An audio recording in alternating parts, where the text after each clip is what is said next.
భారతదేశంలో ఉన్న top 10 richest హీరోలు వీరే అంటూ ఒక లిస్ట్ ఇప్పుడు సామాజిక మాధ్యమాల్లో చక్కర్లు కొడుతోంది. ఆ లిస్ట్ ప్రకారంగా భారతదేశంలో ఉన్నటువంటి టాప్ 10 రిచెస్ట్ హీరోలు ఎవరు అనేది మనం పూర్తి స్థాయిలో చర్చిద్దాం. ప్రస్తుతం మనతో పాటున్నారు ప్రముఖ రాజకీయ విశ్లేషకులు, ప్రముఖ సీనియర్ జర్నలిస్ట్ దుర్గా వడ్లమాన్ గారు. వారితో మాట్లాడదాం. మేడం నమస్తే. నమస్తే అండి.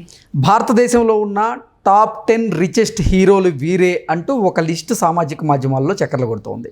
ఆ లిస్టులో ఉన్న టాప్ 10 హీరోలు ఎవరు అంటే ఏం చెప్తారు? మీకు ఒకసారి నేను లిస్ట్ చదివాక మాట్లాడదాము. మొట్టమొదటి షారుఖ్ ఖాన్ అండి. అంటే 2025లో వీళ్ళు ఆస్తులు ఎంత ఉన్నాయి, నికర విలువ 12,931 కోట్లు. షారుఖ్ ఖాన్. నాగార్జున 5,000 కోట్లుట, రెండో స్థానం. సల్మాన్ ఖాన్ 3,225. హృతిక్ రోషన్ 3,100.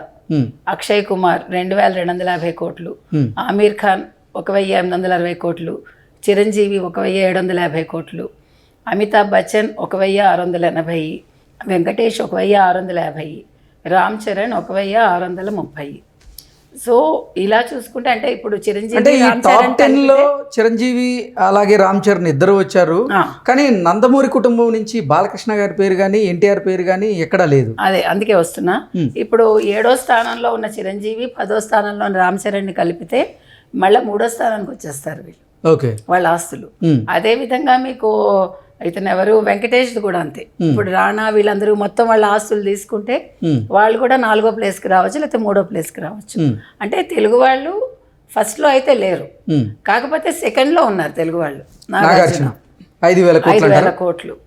మీరు బాలయ్య గారి ఆస్తుల విలువ చూసుకున్నారంటే మొత్తం ఆయనది చూసుకుంటే మీకు మొత్తం ఆస్తుల విలువ ఇంచుమించు 483 కోట్లని తెలుస్తోందండి. ఓకే. ఇందులో స్థిరచరాస్తులు చూసుకుంటే స్థిరాస్తులు 199 పాయింట్ ఎంతో ఉంది, మిగతాది చరాస్తుల కింద ఉన్నాయి. 13 కోట్ల అప్పు ఉంది ఆయనకి.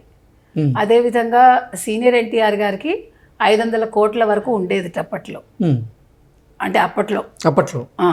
తర్వాత జూనియర్ ఎన్టీఆర్ కూడా ఒక 500 కోట్ల దాకా ఉందంటున్నారు. అంటే ఇక్కడ మీరు తీసుకుంటే కనుక అయితే ఒక విషయం ఇక్కడ మనం ఏం మాట్లాడుకోవాలంటే, సీనియర్ ఎన్టీఆర్గా ఉండి అంటే ఆయన అన్ని సంవత్సరాలు సినిమా ఫీల్డ్లో ఉండి ఆయన ఆస్తులు తక్కువ ఉన్నాయి. అంటే అప్పట్లో ఆయన దృష్టి పిల్లల్ని పెంచటం, తర్వాత వేరే రకంగా ఆస్తులు పెద్దగా పెంచుకున్నట్టు లేదు. ప్లస్ ఆయన చాలా తొందరగానే ఆస్తులు ఆయన పిల్లలకి పంచిచ్చేశారు, తన దగ్గర పెట్టుకోలేదు ఎవరు, సీనియర్ ఎన్టీఆర్. అంటే నందమూరి తారక రామారావు గారు తన ఆస్తిని పిల్లలకి ముందే రాసి ఇచ్చేశారు. అందువల్ల ఒకటి. రెండు, మీరు ఇందాక మనం అనుకున్నట్టుగా ఆస్తులు పెంచుకోవాలని ఆయన అనుకోలే. తర్వాత ముఖ్యమంత్రిగా పనిచేసిన సుమారు 13 సంవత్సరాలు ఆయన పార్టీలో ఉన్నారు. ముఖ్యమంత్రిగా పనిచేసినా కూడా ఆయన ఎక్కడ అక్రమాలకు పాల్పడలేదు అనేది దీని ద్వారా మనకు అర్థమవుతుంది. అయితే ఇక్కడ ఇంకొక పాయింట్ నేను ఏం మాట్లాడాలనుకుంటున్నానంటే, ఇప్పుడు ఇంతమందిని మనం చూసాం అంటే నార్త్ నుంచి మనం మొత్తం లిస్ట్ చూసుకుంటే కనుక అయితే మొదటి స్థానంలో షారుఖ్ ఖాన్, రెండో స్థానంలో నాగార్జున, 3వ స్థానంలో వెంకటేష్ ఉన్నారు. సో మనం ఓవరాల్గా చూసుకుంటే 6 నార్త్ ఇండియన్స్ ఉన్నారు, 4 తెలుగు వాళ్ళు ఉన్నారు ఈ 10 మంది లిస్టులో.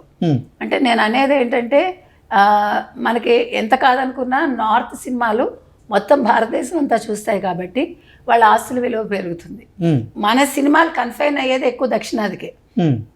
ఇప్పుడు నార్త్కి కూడా చూస్తున్నారు, అంటే ఆఫ్టర్ బాహుబలి. మీరు బాహుబలి రంగాల్లో నాకు గుర్తొచ్చింది, ప్రభాస్ గారి ఆస్తుల విలువ అంతగా లేనట్లుగా ఈ పోస్ట్ ప్రకారంగా మనం అర్థం చేసుకోవచ్చు.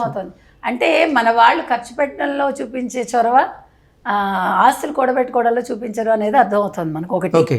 రెండు, మన సినిమాలు కొంచెం తక్కువ మంది చూడడం అనేది కూడా ఇక్కడ మనకు అర్థమవుతుంది. ఈ టాప్ 10 రిచెస్ట్ హీరోల లిస్టులో కనుక చూసుకున్నట్లయితే మహేష్ బాబు లేడు, అలాగే ప్రభాస్ లేరు, ఇటు అల్లు అర్జున్ కుటుంబం లేదు, ఎవరు లేరు. ఆశ్చర్యంగా ఉంది అదే నాకు కూడా. అంటే ఎందుకని ఇలాగా? ఏది ఏమైనా ఒకటి మాత్రం అండి, మనం చెప్పేది ఏంటంటే, ప్రభుత్వాల హీరోలకి అప్పనంగా భూములు ఇచ్చేసి అప్పనంగా ఇల్లు కట్టుకోవడానికి ఇచ్చేసి ఇలాంటి పనులు చేయకూడదు. ఎందుకంటే కార్మికుల సంక్షేమం ఆలోచించాలి, 24 క్రాఫ్ట్స్ వాళ్ళ గురించి ఆలోచించాలి తప్ప హీరోలకు మాత్రం. ఇప్పుడు ఎంతమంది హీరోయిన్స్కి స్థలాలు వచ్చాయో నాకు తెలియదండి, ఎంతమంది హీరోలకు స్థలాలు వచ్చాయో నాకు తెలియదు. కానీ ఇంక మీదట మాత్రం అలా ఇవ్వటానికి వీల్లేదని అయితే మనం చెప్తున్నాం. అసలు ఈ పోస్ట్ పెట్టినటువంటి వెబ్సైట్ ఏదైతే ఉందో ఆ వెబ్సైట్ ఏ ప్రాతిపదికన హీరోలు అంటే ఈ పర్టికులర్ హీరోలు ఇండియాలో ఉన్నటువంటి రిచెస్ట్ టాప్ 10 హీరోలుగా వారు ఆస్తులు ప్రకటించారో తెలియదు, కానీ దీంట్లో చాలామంది పేర్లు అయితే మిస్ అయ్యడం అదే ఇదే కొంచెం మనకు సందేహంగా ఉంది. అంటే ఇది నిజమేనా, ఇంకా మిగతా వాళ్ళు లేరా, మహేష్ బాబు కావచ్చు, ప్రభాస్ కావచ్చు, అల్లు అర్జున్ కావచ్చు, అల్లు అరవింద్ కావచ్చు, ఇలాంటి వాళ్ళవన్నీ ఎందుకు మిస్ అయ్యాయి అనేది. సో మరి మనకి తెలియదు, దీన్ని మనం వ్యాలిడ్గానే తీసుకుంటున్నాం కాబట్టి మనం ఈ రకంగా చెప్పగలిగాం అంతే. Okay madam, thank you so much.